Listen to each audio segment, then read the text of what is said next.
we're looking at the wild cards going into this final week. You're going back out to Colorado.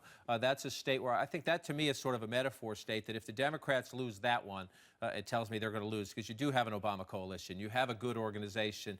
If the Democrats lose a close one there, and we usually wait, we have so many close races, 8 or 9 in the margin of error, but history does say when most of them break late, most of them do tend to break for one party. They break in the same direction. Well, I think the fact that we are talking right now about Colorado, Iowa, and New Hampshire tells you how bad things are for Democrats, because those are all states Obama won. New Hampshire especially, they did not think was going to be a real race, and now it is very close, although I think Shaheen is still pretty consistently ahead.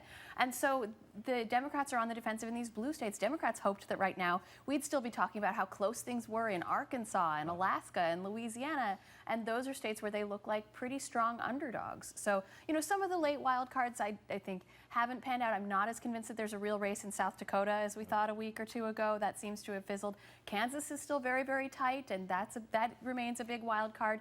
But, you know, the real wild cards are these blue states where Democrats did not think they would have to spend as much time and money. I agree with you on South Dakota. Georgia, we just talked about, though. That's a race no one thought would be on the table heading into the final week.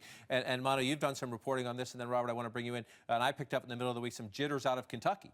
There was a big question when the Democrats went back in with money. Were they just doing that to keep the donors happy? Were the liberal donors just saying you can't pull your money out of Kentucky because we hate Mitch McConnell, so you got to spend money even if you're going to lose? Was it just that, or I did sense in the middle of the week a little bit of jitters in the Republican community that maybe that one was tight? It was partly to satisfy the donors and partly because McConnell is very unpopular in Kentucky, and you really never know what's going to happen on Election Day. This could be an anti-incumbent year, not just an anti-democratic year. That's why you're seeing a lot of Republican governors, too, in tough races. Maybe McConnell, as a 30-year veteran, could see the end of his career come Election Day if they don't get their voters out to the polls. Now, McConnell is consistently ahead, but narrowly, and there was one poll out last week that had him up only by 1 point, but there are other polls that have him up by mid-single digits.